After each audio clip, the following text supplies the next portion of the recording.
এই যে বলছেন যে শেখ হাসিনার বিচারের আগে যারা নির্বাচন চায় তারা দেশের গণশত্রু, এই যে নির্বাচনের একটি টাইম ফ্রেম ঘোষণা করেছে অন্তর্বর্তী সরকারের প্রধান উপদেষ্টা নবজুই ডক্টর মোহাম্মদ ইউনূস, সেই নির্বাচনে আপনি যেহেতু রাজনীতিক পর্যবেক্ষণ করে রাজনীতি সবসময় পর্যবেক্ষণ করছেন, লেখালেখি করেন, শিক্ষক হিসেবে সেই রাজনীতিতে আওয়ামী লীগের অংশগ্রহণের কোনো সুযোগ দেখেন আপনি, যে অবস্থায় এখন আওয়ামী লীগ আছে? ফ্র্যাঙ্কলি আমি খুব কোনো সুযোগ দেখি না।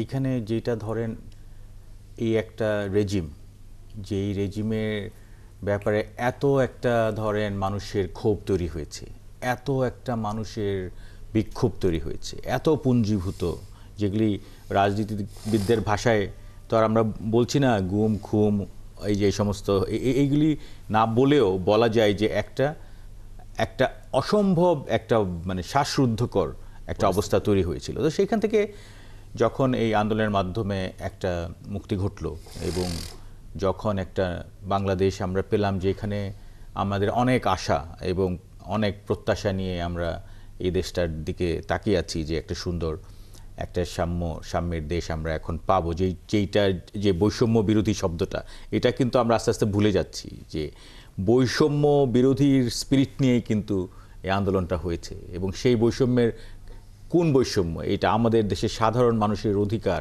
আমাদের ধরেন কৃষক জনতার সকলের অধিকারের এই যে বিরাট একটা এলিট শ্রেণী তৈরি হয়েছিল, সেই যে বৈষম্য, সেই বৈষম্য থেকে একটা মুক্তির সময় কিন্তু আমরা স্বপ্ন দেখি।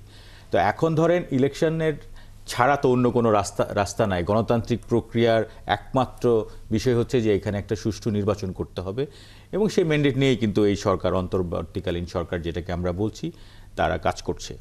এখন ইলেকশনের টাইম ফ্রেম, এখন একটা প্রথমে বলা হয়েছিল সংস্কার আগে হবে, তারপরে নির্বাচন হবে, তারপর কিন্তু সেখান থেকে শিফট হয়েছে, বলা হয়েছে সংস্কার এবং নির্বাচন পাশাপাশি হবে, চলতে থাকবে। নির্বাচন তো আর বললে আপনি আজকে বললে কালকে করতে পারছেন না, এটা তো প্রস্তুতি লাগবে। নির্বাচন কমিশনকে গঠন করতে হবে, যেটা অলরেডি হয়েছে, ভোটার তালিকা হালনাগাদ করতে হবে, এবং নির্বাচনের একটা পরিবেশ সেরকম একটা, যেটা অনেক দিন থেকে নির্বাচন নিশ্চয়ই 14, 18 বা 24 সালে সেই নির্বাচন তো হবে না। এখন তো একটা সুন্দর নির্বাচনের প্রত্যাশা, তো সেটা করতে হলে তো কাজ করতে হবে। তো সেইটার কাজ শুরু হয়েছে, এবং একটা টাইম ফ্রেম যেটা প্রফেসর ইউনূস বলেছিলেন, ওনার প্রেস সেক্রেটারি রেফারেন্স তো বারবার আসছে, ওনারা প্রথমে বলেছিলেন যে নির্বাচন হবে, একটা সেই ঘোষণাটা প্রধান উপদেষ্টার কাছ থেকে আসবে, অন্যরা কে কি বললো সেটা ম্যাটার করে না। তো সেটা এসছে যে একটা নির্বাচন হবে, এবং আমাদের দেশের আপনার মানে ইকোলজিটাও চিন্তা করতে হবে, ওয়েদারটা। আপনি এই বর্ষাকালে যদি নির্বাচন দেন, আপনি ওখানে প্রচুর জায়গায় এই ব্যালট বাক্স নিয়ে আপনি যেতে পারবেন না। এত একটা, আমি তো হাওড় অঞ্চলের কথা জানি, অন্যান্য অঞ্চলেও আছে দুর্গম অঞ্চল, যেখানে নির্বাচন একটা শীতকালে হলে ভালো, যেখানে সবসময় একটা যেতে পারবে লোকজন, একটা উৎসব মুহুর পরিবেশে যে নির্বাচন করবে। ডিসেম্বর থেকে মার্চের মধ্যে একটা, এইটা সব দিক থেকে একটা ফিজিবল টাইম হয় আর কি। এখন এই টাইমটাকে আরো বাড়িয়ে সামনে নিয়ে বর্ষার মধ্যে একটা নির্বাচন করাটা প্র্যাকটিক্যালি খুব একটা মানে এটা মানুষের জন্য আসলে যাওয়া, ভোট কেন্দ্রে যাওয়া, প্রচারণা করা, প্রার্থী ভোটার সবারই জন্য এক ধরনের একটা পরিবেশ লাগে। শীতকালটা একটা ফিজিবল হয়, এবং আমাদের দেশে নির্বাচনের যদি আপনি দেখেন, তাহলে এই শীতকালটাকেই বেছে নেওয়া হয় সাধারণত।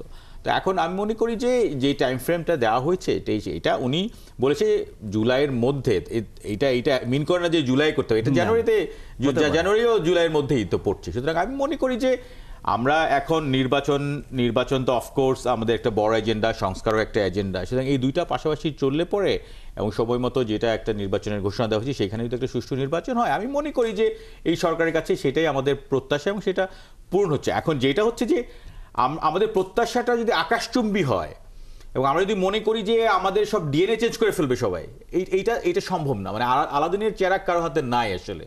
সুতরাং যেই পরিস্থিতিতে, যে বাস্তবতাটা আমাদের আছে, সেটার মধ্যে আমাদের কাজ করতে হবে, এবং সেটা আমাদের মানতে হবে। অন্তর্বর্তী সরকার অন্তপক্ষে গেল 15.5 বছরে যে সাংবিধানিক প্রতিষ্ঠানের, বিশেষ করে বিচার বিভাগ, সেটি আপনি কি বলে, পিএসসি, পাবলিক সার্ভিস কমিশন, এই যে নির্বাচন কমিশন, সমস্ত প্রতিষ্ঠানগুলিকে, পুলিশ বাহিনী, আপনি যেটা একেবারে ধ্বংস হয়ে গেছে, সেটাকে সেটা করতে হবে, সেটাকে। এবং 15 বছরে যে গুম খুনের কথা, এক্স্যাক্টলি সেটির কমিশন করেছেন, তার তদন্ত তদন্ত হচ্ছে, হচ্ছে এবং তার এগুলি report স্যামেন্টাসলি প্রকাশ- হতে হবে। মানে আপনি ধরেন একটাকে শেষ করে পুরোপুরি শতভাগ তারপর আরেকটা আবার শুরু করলেন, এইরকম কোনো অ্যাপ্রোচ তো না এখানে। এটা স্যামেন্টাসলি সবকিছু একসাথে করতে হবে, তাহলে পরে এটা করা সম্ভব। আদারওয়াইজ আপনি একটা শেষ করে একটা শুরু করেন, এরকম না একটা বিচার শেষ করে তারপরে ইলেকশন দিতে হবে, এরকম কোনো বিষয় নাই।